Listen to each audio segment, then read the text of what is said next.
Joia, fica à vontade. Então, pessoal, todos muito bem-vindos. Esse é o nosso 10º seminário da nossa série do ciclo de seminários do Laboratório de Ensino, Filosofia e História da Biologia aqui da UFBA, vinculado ao INCT Intri, que eu coordeno, de estudos interdisciplinares, transdisciplinares em ecologia e evolução. E é uma coisa que eu sempre quis fazer, receber gente do resto do Brasil, de outros países, para falar no laboratório. Obviamente, a questão dos recursos limitam isso, né? Já que a pandemia não teve muitas coisas boas, mas uma coisa boa é que a gente perdeu um pouco do medo de fazer as coisas no ambiente virtual, né? Então, foi isso que nos deu essa oportunidade de começar essa série aí, que a gente vai continuar pelos anos vindouros, espero. E hoje a gente tem uma alegria imensa de receber o André Junqueira, que vai falar para a gente sobre a ecologia histórica da Amazônia, as heranças da ocupação humana no passado e suas implicações para as populações atuais. O André, ele é biólogo, mestre em botânica pelo INPA, Instituto Nacional de Pesquisas da Amazônia, doutor em ecologia da produção e conservação de recursos naturais pela Universidade de Wageningen. Por acaso, é uma grande parceira dos nossos projetos aqui, né? A gente trabalha muito com o pessoal de Wageningen. Ele tem muita experiência em pesquisa interdisciplinar em etnoecologia, sobre conhecimentos ecológicos locais, ecologia de agroecossistemas e ecologia histórica, e vai falar de um tema que, para mim, em particular, é um tema muito querido e é um tema que vai ficando querido muito no laboratório aqui, que é essa história da gente desconstruir esses mitos sobre os ambientes que a gente trata como prístinos, mas foram domesticados por humanos que parece que construíram uma relação melhor com a natureza do que a nossa sociedade. André, é um prazer enorme estar com você aqui hoje, muito grande mesmo. Obrigado por ter aceito e a palavra é sua. Muito obrigado, Chábel. Obrigado a todos aí também pela presença e muito obrigado, viu, Chábel, pelo convite. Eu e o Chábel, a gente conheceu pessoalmente uns anos atrás num congresso lá e desde então a gente tem, enfim, interagido e encontrado vários interesses em comum, e ele me fez esse convite generoso que eu aceitei com o maior prazer de falar aqui um pouco para vocês sobre o meu trabalho na área da ecologia histórica, que eu acho que é um tema fascinante e espero convencer vocês disso até o final da minha fala, mas para a gente entender o passado, mas não só isso, mas também o presente das relações entre os humanos e a natureza e tentar beber dessa fonte para pensar no futuro também, né, para conservação biocultural, para empoderamento das comunidades, etc. Eu sou atualmente pós-doc na Universidade Autônoma de Barcelona, na Espanha. Estou aqui agora, nesse momento, mas já está finalizando esse meu ciclo por aqui nas próximas semanas. Eu estou voltando para o Brasil e estou feliz de estar voltando para o Brasil, oxalá para um Brasil mais esperançoso e democrático daqui para frente, né? E deixa eu compartilhar então minha tela.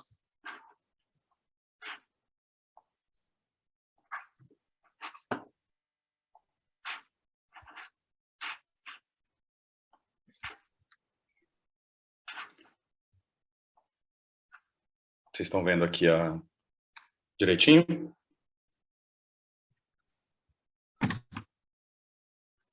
Sim? Espera que eu abri o microfone e errei no botão. Sim, André, tá ótimo. Bom, tá joia, obrigado.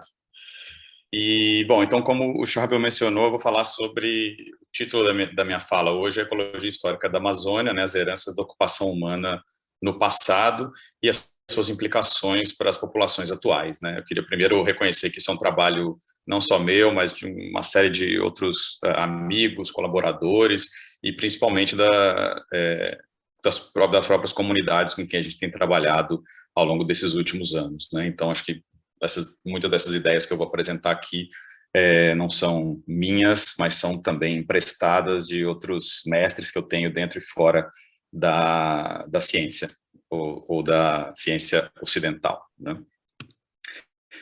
E, bom, eu não sei quanto vocês têm familiaridade com o que é, né, ecologia histórica, mas eu queria começar primeiro trazendo um pouco de maneira muito simples, né?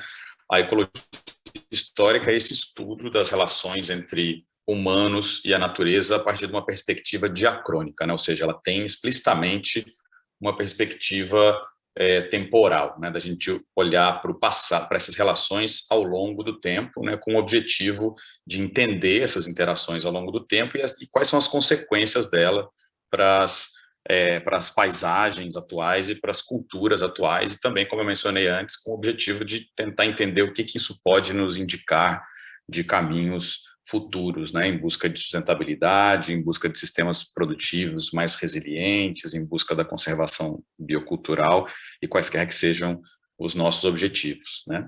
A ecologia histórica, ela não é uma disciplina acadêmica no sentido senso estricto, né? Ela mais, na verdade, uma maneira de pensar, isso porque ela não tem métodos próprios ou abordagens próprias, senão ela se vale justamente da interdisciplinaridade, do diálogo entre disciplinas e utiliza, né, empresta abordagens e teóricas, metodológicas de outras disciplinas, né? Então, ela também é muito diversa, dependendo do enfoque, dependendo do próprio background, do próprio pesquisador. Ela pode ser muitas coisas diferentes, mas ela tem como essência esse estudo, né, ao longo do tempo, como eu mencionei, dessas interações humanos-natureza, e ela é essencialmente interdisciplinar, né? Ela é uma maneira de pensar. Para quem tiver um pouco mais de interesse, saber um pouco mais sobre as origens da ecologia histórica, tem um artigo, uma revisão muito bacana do Peter Szabo, de 2014, na Biological Reviews, onde ele conta de maneira bem detalhada as raízes mais profundas da ecologia histórica, desde lá da Grécia Antiga até quando ela se consolidou um pouco mais a partir da década de 60. E agora falando especificamente da Amazônia, né, ao longo de muitos anos, né, de muitos séculos, a Amazônia foi entendida como uma paisagem, uma floresta intocada, uma floresta virgem, né, uma floresta mega biodiversa, super exuberante, e que foi minimamente impactada pelas populações indígenas que viviam nessa floresta de maneira harmônica, né? E eu gosto muito dessa imagem para ilustrar essas ideias, que é uma imagem que está no livro do Henry Bates, que foi um dos naturalistas que viajaram a Amazônia ao longo do século XIX, onde a floresta é o grande protagonista, né? Se a gente não prestar muita atenção, a gente quase não consegue reparar que aqui embaixo, na verdade, da imagem, tem dois indígenas aqui meio escondidos, né, caçando alguma coisa com uma zarabatana, mas eles são praticamente coadjuvantes dessa floresta, né? Eu gosto dessa imagem porque eu acho que ela representa, ilustra essa visão e esse entendimento que existiu e ainda existe da Amazônia, não só do público leigo, mas de cientistas também, dessa paisagem intocada, né, e minimamente impactada pelo homem. Esse entendimento... desculpa, eu estou com alguns slides aqui em inglês e alguns em espanhol, então, enfim, desculpa que está um pouco bagunçado, mas, Charbel, como você tinha falado que às vezes tem um público também meio internacional, tal, eu tomei a liberdade de deixar eles assim mesmo, tá? Mas acho que não prejudica o entendimento aqui. Essa visão, ela encontrou um certo, né, um ancoramento teórico a partir do trabalho dessa arqueóloga chamada Betty Meggers, né, que trabalhou bastante na Amazônia nas décadas de 50, 60, principalmente, e nessa época a arqueologia da Amazônia era ainda muito incipiente, né, assim, parecia uma arqueologia até meio sem graça, comparado com a arqueologia dos Andes, né, ou da América Central, onde a gente tinha aquelas grandes pirâmides, grandes monumentos, enfim, parecia que a Amazônia, de fato, tinha sido muito pouco ocupada e que, por sociedades simples, né, entre muitas aspas aqui, comparado com outras regiões, né. E a Betty Meggers, né, ela interpretou, né, isso a partir do ponto de vista do determinismo ambiental, né, a ideia de que as culturas elas são limitadas pelas condições que o ambiente impõe, e ela construiu muito esse argumento na Amazônia com base no fato de que grande parte dos solos da Amazônia são muito pobres, né, e que por isso teria impedido o desenvolvimento da agricultura e por isso tinha, por consequência, restrito o desenvolvimento cultural, né, da complexidade das sociedades amazônicas. Isso em contraposição com a visão da ecologia histórica, né? Esse é um dos grandes expoentes da ecologia histórica, esse antropólogo chamado William Ballet, né? Esse é um livro que ele publicou recentemente, chamado Florestas Culturais da Amazônia, onde, como eu mencionei antes, né, claro, se entende que existem sim limitações ambientais, mas também se entende que existe que esse limite entre cultura e natureza é um limite permeável, né? Um limite que pode ser manejável e que essa relação entre natureza e cultura não é então vista de uma maneira dicotômica, mas senão como um diálogo, né? E que onde essas barreiras são muito permeáveis, né? E o que contribuiu para essa mudança de visão, né? Para essa mudança de entendimento da Amazônia, né? Então eu vou trazer aqui alguns exemplos, né, de diferentes trabalhos, diferentes disciplinas que ao longo do tempo foi se acumulando essas evidências que contribuíram para a mudança desse pensamento mais determinista, né, mais do ponto de vista do determinismo ambiental, para esse pensamento mais da ecologia histórica, que entende que, na verdade, as paisagens resultam dessa interação entre cultura, entre processos culturais e processos ecológicos. Um desses exemplos são os chamados geoglifos, né, que são essas grandes estruturas de terra, que elas começaram inicialmente a ser encontradas no sudoeste da Amazônia, né, onde é o Acre. Ironicamente, começaram a ser descobertas ou encontradas quando essas áreas começaram a ser desmatadas, né, mas hoje a gente sabe que essas estruturas se estendem por uma região bastante extensa, que pega o sudoeste, mas também o sul da Amazônia, né? São figuras geométricas bastante extensas, elas têm às vezes 100 ou 150 metros em cada um dos seus lados, né? Tem geometrias diferentes, quadrados, círculos, às vezes interligados por algumas coisas que parecem ser estradas. A gente não sabe ainda exatamente qual que era se tinha alguma funcionalidade para essas estruturas, se elas estavam relacionadas a rituais, a simbologias, a gente não sabe disso, mas o que a gente sabe é que grandes áreas que antes eram consideradas intocadas, na verdade, embaixo da floresta, tem evidências muito claras da ação humana, né? E também para se construir estruturas dessa dimensão, isso requeria também provavelmente esforço bastante grande. Enfim, é uma das evidências que tem se estudado bastante nos últimos anos na Amazônia, são chamados geoglifos.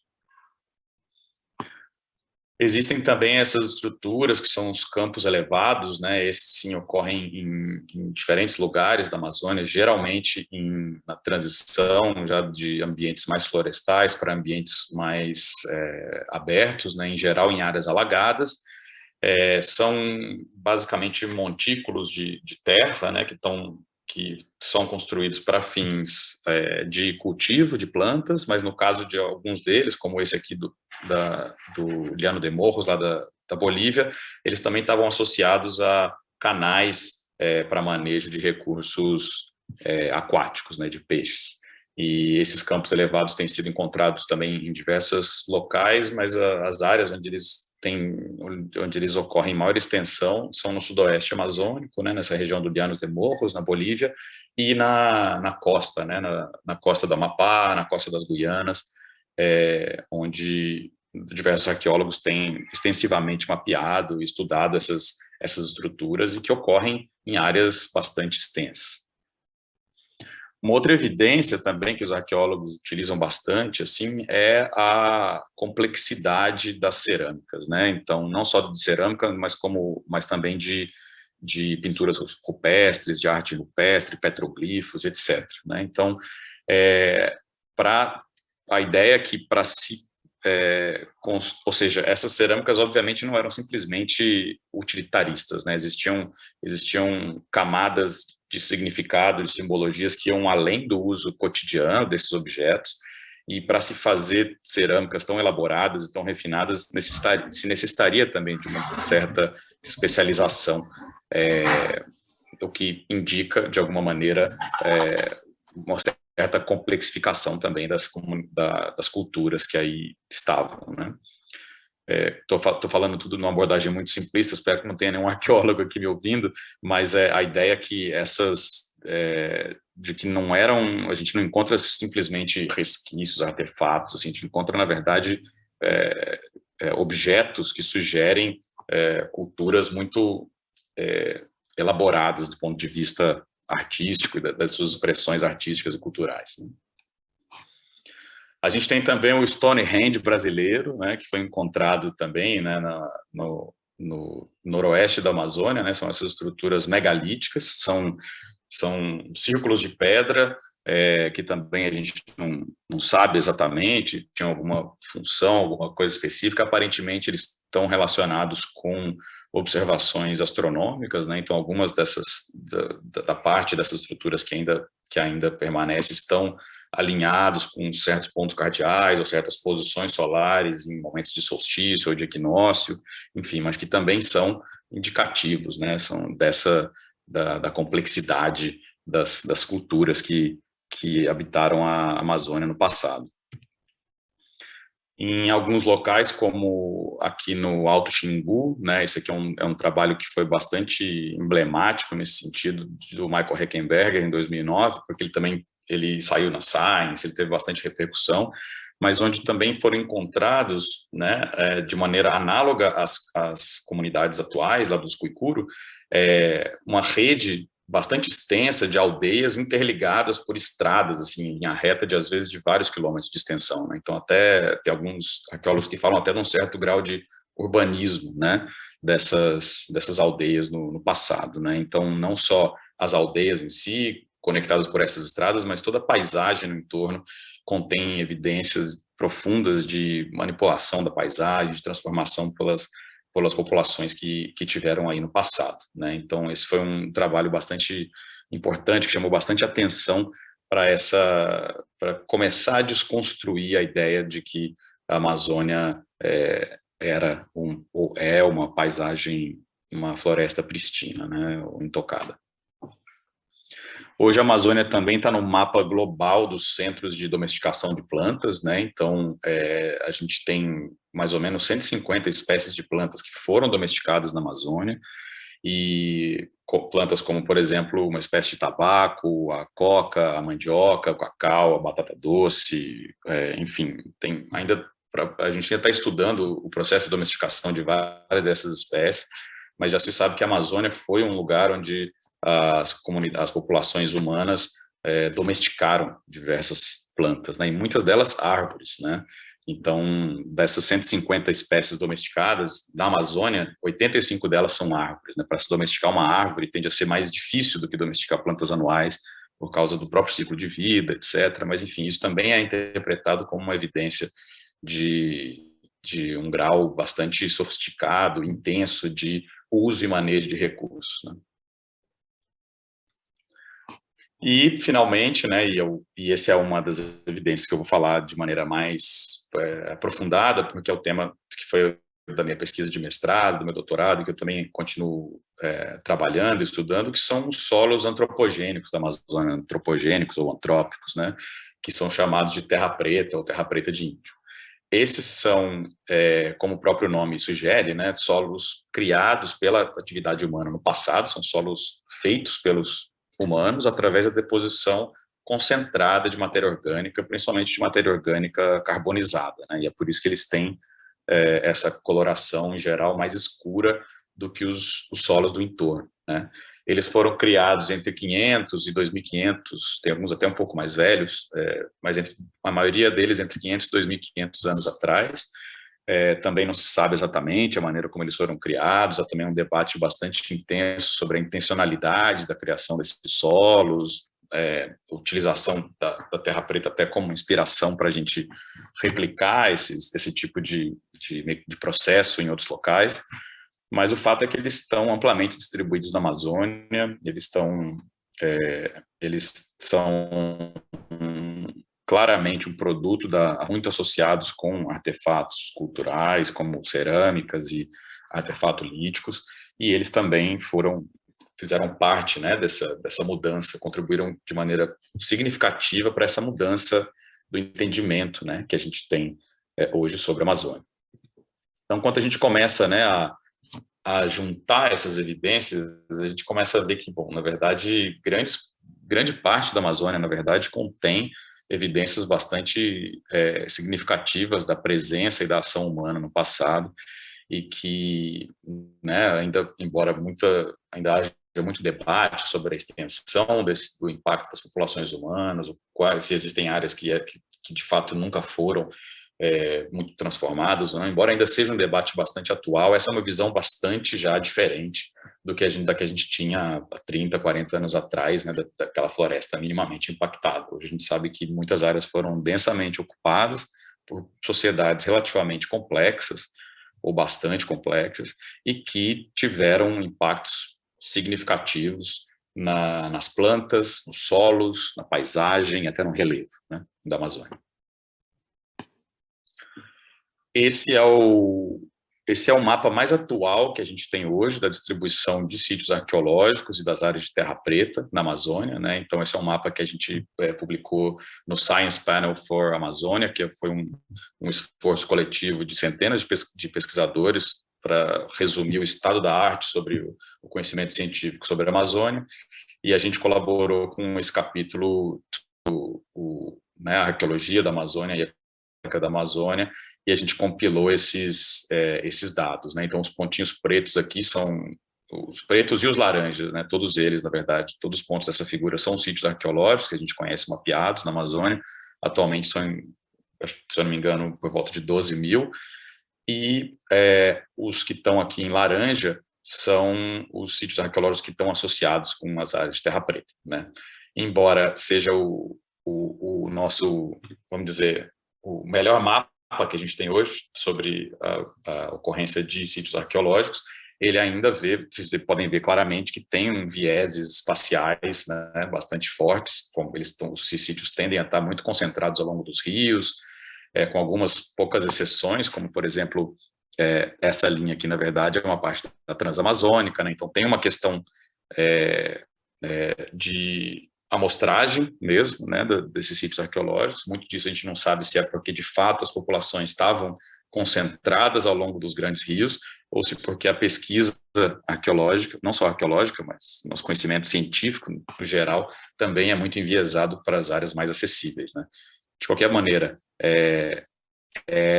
esse é o estado da arte do nosso conhecimento atual, de onde estavam, onde os povos do passado estiveram e transformaram suas paisagens. Como eu mencionei, né, ela está amplamente distribuída, né, como a gente pode ver nesse mapa, então ela ocorre em contextos ecológicos e culturais bastante distintos, né, e embora a gente não saiba exatamente como ela foi criada no passado, a gente sabe mais ou menos como ela foi criada, né, através, como eu mencionei também, nessa deposição concentrada de matéria orgânica e de bastante específicas de queima também, né, então a queima, como por exemplo o corte-queima, não gera terra preta, né, porque grande parte do material queimado ele vira cinzas e é rapidamente lixiviado. Para formação da terra preta você precisa de uma queima com pouco oxigênio, uma queima meio abafada, parecida com a maneira como se produz carvão, e aí isso sim é um material que se torna, um tipo de matéria orgânica que se torna bastante estável no solo, e parece ser a chave da resiliência dessa transformação ao longo do tempo, né.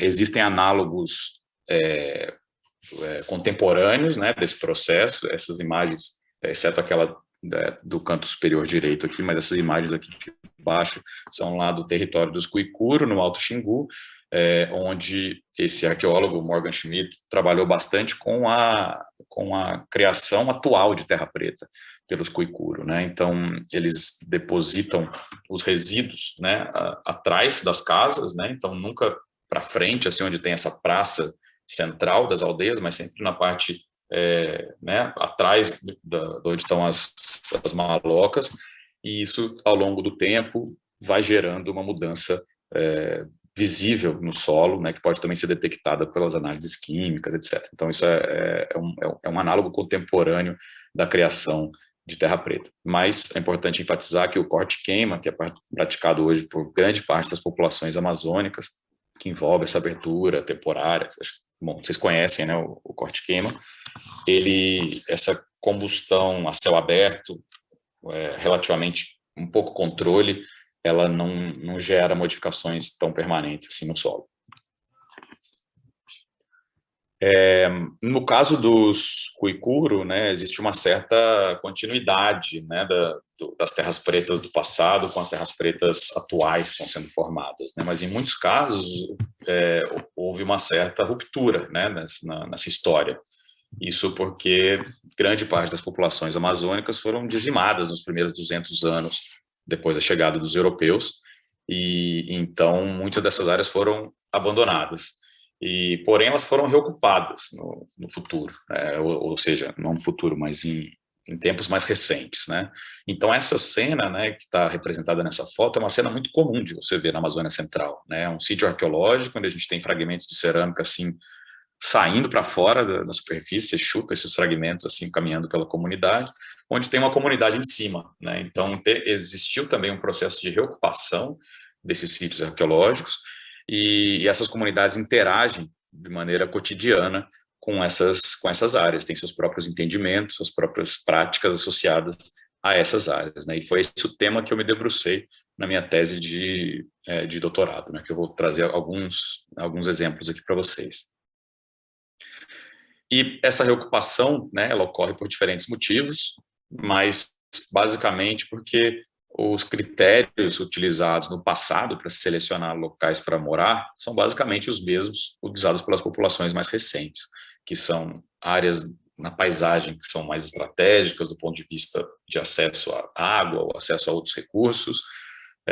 Enfim, claro que hoje a gente tem outras coisas como proximidade à cidade ou estradas, mas no geral muitas comunidades e cidades amazônicas estão localizadas em cima de áreas que já foram comunidades ou cidades no passado. Essa é uma das comunidades onde eu trabalhei, né, Água Azul. Ela está localizada no Rio Madeira, né, e essa aqui é uma imagem de satélite, onde a gente pode ver aqui o Rio Madeira. Aqui na frente da comunidade tem uma faixa de várzea, né, então é uma área que é periodicamente alagável, todos os anos, e aí a gente tem um barranco e a comunidade, que é basicamente essa linha de casas, né? Aqui está a escola, tem o campo de futebol, que é localizado ao longo desse barranco, com seus quintais, suas florestas antropogênicas, e aqui mais atrás tem esse mosaico de roças, né? Onde se pratica o sistema de corte-queima, focado bastante nessa região no cultivo de mandioca, e aí mais lá para trás, à medida que a gente se distancia da comunidade, ainda que as florestas ainda sejam manejadas, não tem evidências de uso e tal, elas vão ficando, a intensidade de uso e de manejo, de transformação das florestas vai diminuindo à medida que a gente se distancia da beira do rio. Quando eu fiz um mapeamento do solo, né, nessa comunidade, e foi isso que a gente viu, né, que tem, na verdade, embaixo da superfície uma grande mancha de terra preta, nesse caso aqui ela tem em torno de 8 hectares, mais ou menos, e que tem mais ou menos 1000 anos de idade, né? Então, existe aqui isso aqui é para ilustrar o que eu estava falando, dessa sobreposição das ocupações atuais com as ocupações antigas, né?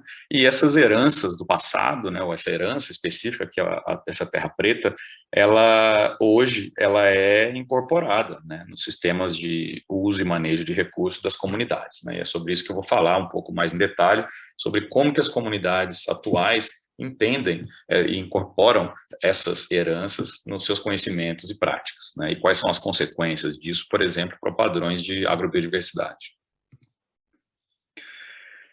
Então, as comunidades atuais, né, nesse caso são comunidades ribeirinhas, né, com quem eu trabalhei, então aqui a gente está falando de uma mescla bastante heterogênea e complexa entre comunidades indígenas com migrantes que vieram principalmente do Nordeste do Brasil, né, para trabalhar com a borracha. Eles reconhecem que esses artefatos que eles encontram de maneira quase cotidiana, assim, tem a ver com populações indígenas, né, que tiveram no passado.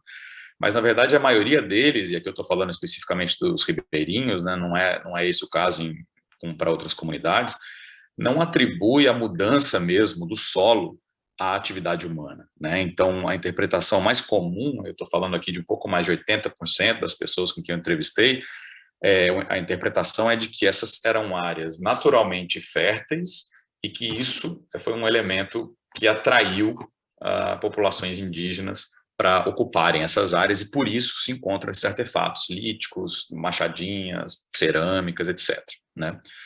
Há, porém, um grupo um pouco mais restrito de pessoas que têm interpretações mais, vamos dizer, talvez um pouco mais sofisticadas e talvez e também que se assemelham um pouco mais à interpretação científica sobre a origem da Terra Preta, né? Onde eles falam que não, acho que de tanta gente que morou aqui, de tanto eles queimarem, isso vai mudando o solo, né? E eles mencionam muito práticas atuais, como, por exemplo, a criação de carvão, como uma evidência de que transformações no solo permanentes são possíveis. Eles ainda fazem isso hoje, então provavelmente foi o que os indígenas fizeram no passado e deram origem a esses solos, né? Então, existe uma diversidade de interpretações sobre a origem desses solos, mas ela é bastante heterogênea. No entanto, ele tem um consenso bastante amplo de que nessas áreas, ou seja, independente de como elas se originaram, elas estão associadas a interações solo-vegetação bastante específicas, né? E isso se dá, por exemplo, através do reconhecimento de plantas indicadoras. Então, algumas espécies de plantas são reconhecidas pelas comunidades como ocorrendo quase que exclusivamente na Terra Preta, então elas são tidas como plantas indicadoras desses solos. É o caso do caiaué, que é essa palmeira que está aqui em cima, é um parente nativo do dendê, que, né, eles me disseram, esse tipo de palheira a gente só acha na Terra Preta. Quando você vê um caiaué, pode saber que é Terra Preta. Assim acontece para várias outras espécies também. Há também um entendimento de que as características diferentes da Terra Preta em termos de fertilidade favorecem o cultivo de plantas que não podem ser cultivadas em outros locais. Essa ideia de que na Terra Preta tudo que a gente planta dá bem, né? A gente consegue produzir plantas diferentes e também a produtividade, de maneira geral, é melhor. No entanto, tem um outro lado disso, tem uma desvantagem dessas áreas serem tão férteis também, que é o fato que elas também requerem muito trabalho, muita capina, né? Então, não só as plantas que a gente quer, mas as plantas indesejáveis também se beneficiam bastante disso, e isso é muito frequentemente mencionado pelos ribeirinhos como um problema do cultivo da terra preta, e para alguns é até uma justificativa para não se cultivar a terra preta, né? Então, essa nuance, nessa percepção das vantagens e desvantagens, a gente explorou bastante, porque existia até então um consenso científico de que a terra preta era uma maravilha, assim, né? Que isso aí vai ser a grande solução para as comunidades, a gente conseguir replicar e tal. E a partir do ponto de vista das próprias comunidades, a gente viu que não é bem assim, né? Existem também problemas associados a... Esse é o maior deles, mas tem problemas também associados ao cultivo dessas áreas. Então, a partir desse entendimento de relações solo-vegetação específicas, né, diferentes do que acontece em outras áreas, isso gera, então, um processo de tomada de decisões diferentes, né? Então, aqui a gente, cada pontinho nesses gráficos aqui é uma roça, né, que eu amostrei, e aqui no eixo X, nesses gráficos, a gente tem a representação do gradiente entre os solos adjacentes, não antrópicos, e a terra preta, né? E a gente viu que tem algumas relações bastante fortes, né? Então, por exemplo, o cultivo da terra preta, quando as pessoas abrem uma roça na terra preta, eles tendem a abrir em uma capoeira mais jovem, o tempo de cultivo tende a ser menor, né? Então, se escolhe espécies e variedades que têm um ciclo que podem ser colhidas mais rápido. O tamanho das roças é menor e, como eu mencionei anteriormente, a necessidade de capina até a colheita é muito maior nas áreas de terra preta, né? Então, existe um ajuste fino feito por cada um dos agricultores e nesses parâmetros quando ele está escolhendo um lugar para cultivar e depois que ele já escolheu, na maneira como esse cultivo está sendo executado, né? Então, esse entendimento dessas relações específicas, ele se expressa também na maneira como a terra preta é cultivada. E como eu já também mencionei, né, não só como o cultivo é feito, mas também o que é cultivado também varia, né? Ou difere ao longo desse gradiente de solo, né? Estou falando aqui sempre o gradiente de solo, mas a gente tem que manter em mente, né? Eu queria que vocês mantivessem em mente que eu estou falando também de um gradiente aqui de intensidade de transformação do passado, né? Então, a gente está falando aqui de um efeito de centenas ou milhares de anos em sistemas produtivos do presente, né? E aqui, nesse gráfico, eu vou explicar ele um pouco mais detalhadamente, porque esse mesmo tipo de gráfico vai aparecer outras vezes na apresentação, mas a gente tem aqui, mais uma vez, essa representação, né, do gradiente de solo entre os solos adjacentes não antrópicos, de baixa fertilidade, e as áreas de terra preta, e essas barrinhas verticais aqui, elas indicam a ocorrência de cada uma dessas espécies nas roças, né? E a gente vê que enquanto algumas espécies, como por exemplo a mandioca brava, né, que é a mandioca amarga, e a cana-de-açúcar, elas tendem a ocorrer mais nesse lado do gradiente, né, que é o gradiente, que são as áreas de solo mais não fora da terra preta. Algumas outras plantas elas só são cultivadas na terra preta, quase exclusivamente, como por exemplo o tabaco, como o milho, a melancia, que são plantas mais que tendem a demandar mais nutrientes e, portanto, os ribeirinhos escolhem plantá-las somente nas áreas de terra preta, né? Não tem diferença na diversidade ou na riqueza de espécies, né, como eu mostrei aqui nesse gráfico, mas tem uma diferença na composição de espécies que são cultivadas nas roças em terra preta comparadas com os solos adjacentes. Na verdade, tem um gradiente de mudança na composição quando a gente sai dos solos adjacentes e vai entrando na terra preta. Essas diferenças se expressam não só no nível específico, mas também no nível infraespecífico também. Então, aqui, isso aqui são só variedades de mandioca, né? Então, nessas 7 comunidades com que eu trabalhei lá, a gente tem mais ou menos umas 80 e poucas variedades de mandiocas e macaxeiras, né? Que é a mandioca mansa, é a macaxeira, e mandioca, quando eles falam só mandioca, eles estão se referindo à mandioca brava, né, que exige todo um processamento antes de ser consumida.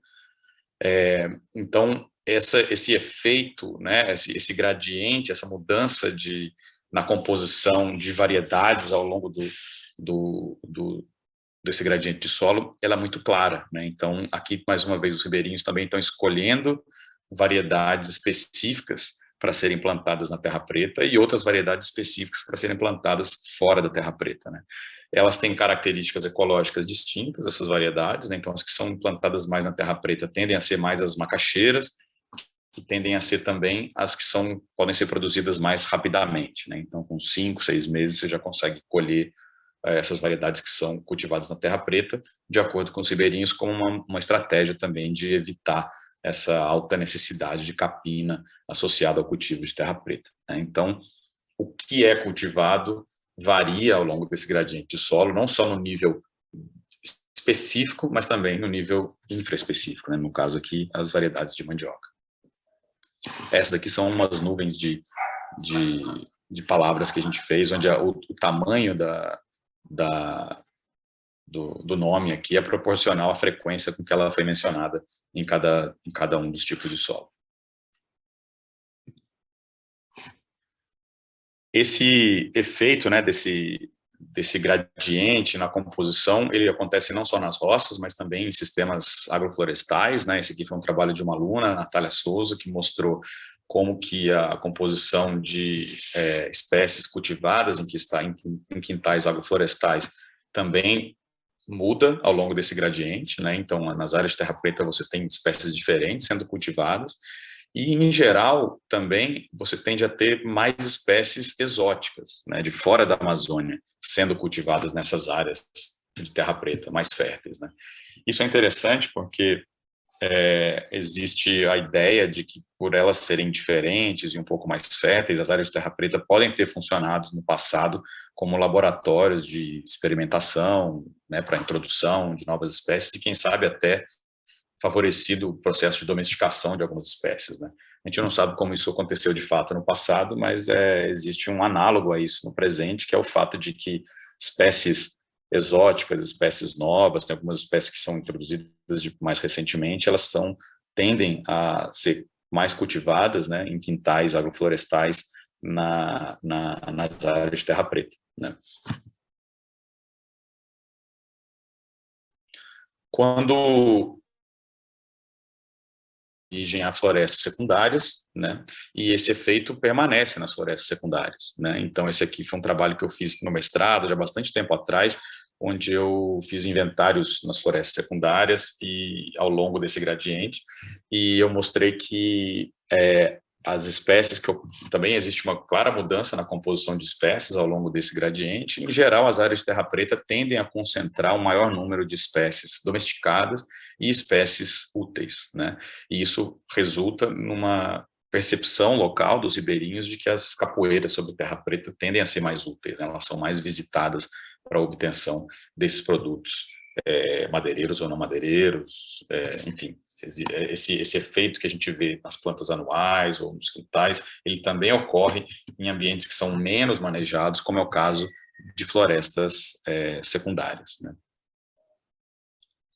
E isso também ocorre em florestas maduras, né?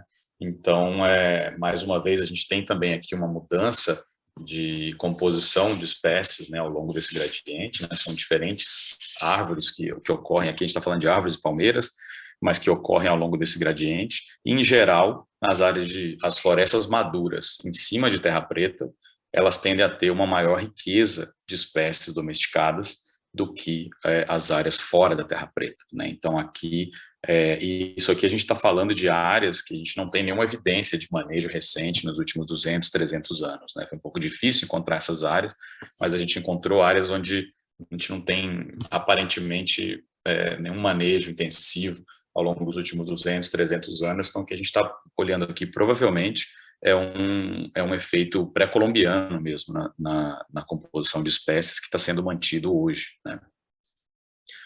Porém, quando a gente tem também florestas maduras em cima de terra preta, que ainda são manejadas hoje, né? E o que a gente viu foi que esse manejo recente, ele amplifica esse efeito, né? Em particular, o efeito dessa concentração de espécies domesticadas, espécies muito úteis, nas florestas de terra preta, né? Então, isso mostra para a gente que, sim, existe uma herança pré-colombiana na composição de espécies das florestas atuais, só que essa herança ela é mantida e amplificada pelo manejo que as comunidades atuais estão fazendo dessas áreas, né? Então, a gente tem utilizado bastante isso como um argumento para justificar ou para legitimar a continuidade, né, e o direito que essas comunidades têm de manejar as florestas, porque elas são responsáveis por manter também essa herança biocultural do passado.